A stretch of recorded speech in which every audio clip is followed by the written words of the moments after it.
여러분 안녕하셨습니까? 양영태 TV의 양영태입니다. 오늘은 25일입니다. 1020이 분노했다. 이런 기사가 나왔습니다. 1020. 10이 분노했다는 얘기는 처음입니다. 2030은 추미애 아들 때문에 분노했고, 그 다음에 2030, 40은 추미애 아들 때문에 분노했고, 1020은 북한 괴뢰군의 그 잔인무도하고 그 고약한 말이죠. 그 아주 인간 이하의 그런 도살을 한 정말 백정 같은 그런 인간들의 그 살인 행위, 이걸 보면서 정말 개탄하지 않을 수가 없습니다. 네, 구독 버튼과 엄지를 눌러주시면 감사하겠습니다. 이 문 대통령이 지금 국민들의 표적이 지금 되고 있는 것은 상당히 이거는 예사로운 일이 아닙니다. 이 두 자녀 아버지였던 해양수산부 산하 공무원 그 A씨라는 사람이 연평도 인근 선상에서 실종된 바로 뒤에 북한군에 의해서 바다 위에서 무참히 살해되고, 또 기름을 갖다가 몇 리터나 부어가지고 아주 화상까지 시켰다는 거 아닙니까? 불에 태워서 죽였다. 그거하고 무슨 진배가 있습니까? 화형시킨 거하고 똑같은 얘기 아닙니까? 무참하게 살해된 거죠.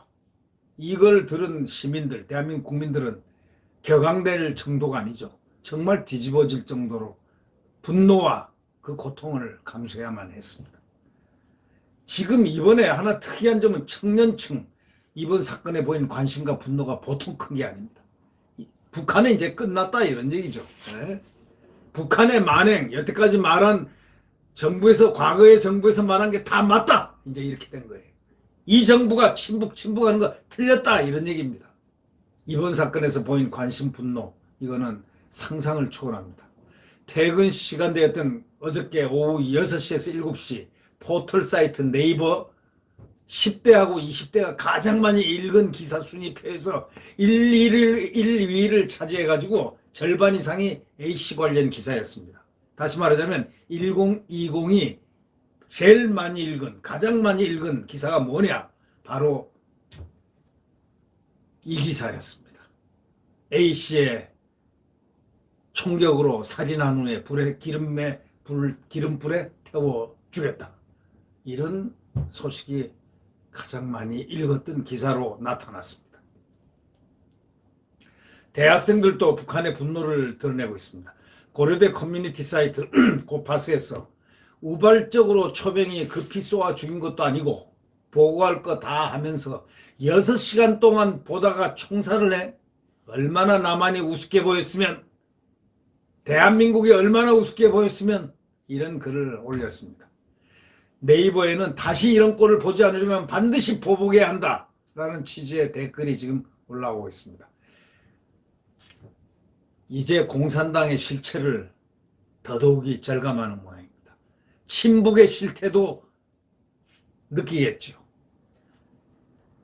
친북의 결과가 어떤 결과를 가져왔다는 것도 느끼겠죠. 정부에 대한 문제 제기도 쏟아졌습니다. 바로 이겁니다.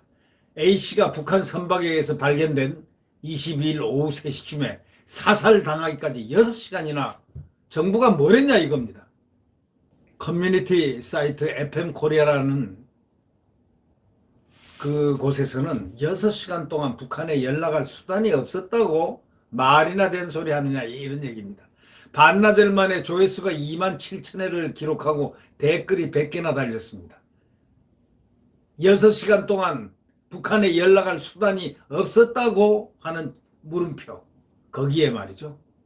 조회수가 그 반나절 만에 2만 7천회 기록하고 댓글이 100개나 달렸다는 겁니다. 이 청와대에 따르면 북한 선박이 바다에서 A씨를 발견하고 보고를 갖다가 문재인 대통령이 받은 것은 그날 오후 6시 30분쯤이었다는 겁니다. 그러나 네티즌들은 일반인도 아니고 공무원이 사라졌는데 대통령이 보고 한 번 못 받았겠느냐? 문 대통령이 6시간 행적을 초 단위로 해명하라. 이런 글들이 올라왔습니다. 문 대통령의 시간을 6시간을 초 단위로 해명을 하라, 이런 엄청난 글도 올라왔습니다.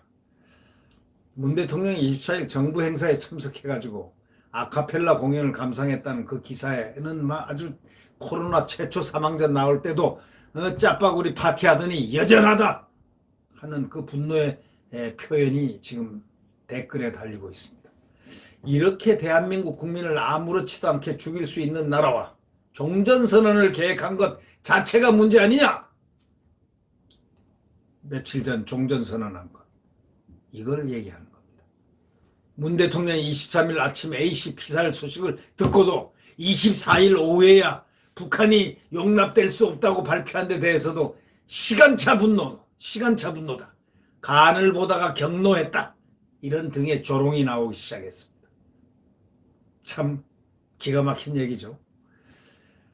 A씨의 자진월북 가능성을 제기한 군경 발표에 대해서도 물타기 하지 마 라는 세찬 비난이 쏟아졌습니다.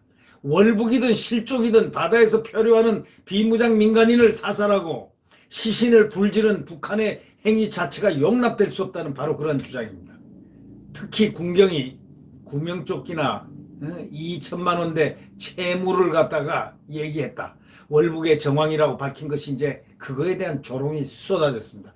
저희들도 그 말은 굉장히 틀림없이 문제가 될 것이라고 생각했는데, 역시 여론은 군경이 왜 구명조끼나 2천만 원대 채무를 월북의 정황이라고 밝힌 것인지 도대체 이해가 안 됩니다. 지금 그때가 그걸 얘기할 시즌이 아니지 않느냐, 시간대가 아니었지 않느냐 이거예요. 그러니까 조롱이 쏟아집니다. 대출 덜 갚고 배에서 구명조끼 입으면 잠재적 월북자가 되니 입지 말자 구명조끼, 이런 얘기까지 지금 나오고 있습니다. 이런 댓글, 이게 뭘 의미하겠습니까? 월북조끼라는 표현도 등장했습니다. 내일 아침 김어준 라디오에서 월북셀 편은 익명 제보자 출연할 것이다, 이런 글도 있습니다. 정부가 처음 화장이란 표현을 쓴 데 대해서도 피해 호소인 증거보전, 불상의 발사체 등의 표현이 생각난다 이러면서 명성황후도 화장해 준 거였냐? 명성황후도 화장해 준 거였냐? 이런 등등 비판이 나오기 시작했습니다. 이에 맞서 대통령 강성 지지층은 이런 얘기를 했습니다. 북한과 정부를 두둔했습니다. 평소 대통령 트위터 글이나 조국 리트윗을 해온 트위터 이용자 아이디 EX 딴딴딴딴딴은 이번 사건에 대해서 이렇게 얘기합니다. 방역 차원에서 한 행위일 것이다. 북한은 코로나 대응 취약국이다. 확산하면 몇백 명, 몇천 명 죽을 것이다. 그것을 막기 위한 수단이 아니었을까라고 적었습니다. 여러분, 이 말을 듣고 어떤 느낌을 갖습니까? 친문에 대해서 어떤 느낌을 갖습니까? 북한을 그렇게 이용하면은, 북한을 그렇게 좋아하고 친북하면은 북한에 가라고. 이런 사람을 북한에 보내야 되는 겁니다. 방역 차원에서 한 행위일 것이다. 북한은 코로나 대응 취약국이다. 확산되면 몇백 명, 몇천 명이 죽을 것이다. 그것을 막기 위한 수단이 아니었을까. 이런 인간이 대한민국의 인간들이었다고 생각한다면 참 기가 막히지 않습니까? 친문 성향이 강한 포털 사이트 다음에서는 이렇게 얘기합니다. 스스로 월북하다 북한군에게 죽은 게 왜 정부 책임이냐? 라는 댓글이 1000회 넘는 추천을 받았습니다. 친문 성향이 강한 포털 사이트 다음에서 그렇습니다. 또 커뮤니티 사이트 뽐뿌에는 원래 월북하려면 하면 사살이 맞다라는 제목의 글도 올라왔습니다. 글쓴이는 월북자 사살은 나쁜 조치가 아니다. 당연하다. 이렇게 말한 자도 있었습니다. 그러나 이런 주장은 거센 반발을 불러왔습니다. 서울대 커뮤니티 스누라이프에는 월북하려던 국민은 북한이 총살을 해도 아무 문제가 없는 거야? 정부가 너무 비상식적이어서 제 판단력조차 흐려지는 기분이다. 이렇게 얘기를 했습니다. 직장인 커뮤니티 블라인드 영자는 이렇게 얘기했습니다.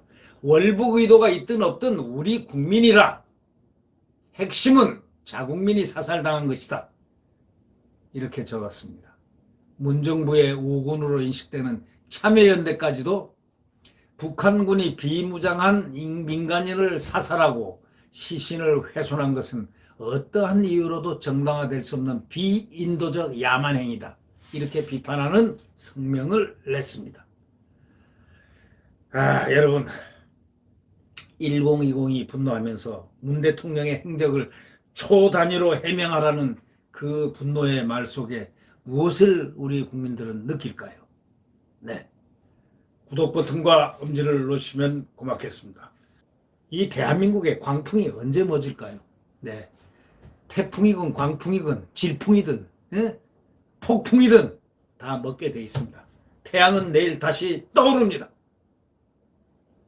오늘의 고통스럽고 춥고 암흑적인 이러한 칠흑 같은 암흑의 이 환경은 곧 태양이 떠오르면서 대한민국 자유민주주의와 헌법적 가치가 되살아나는 대한민국이 우렁차게 태양처럼 떠오를 것입니다.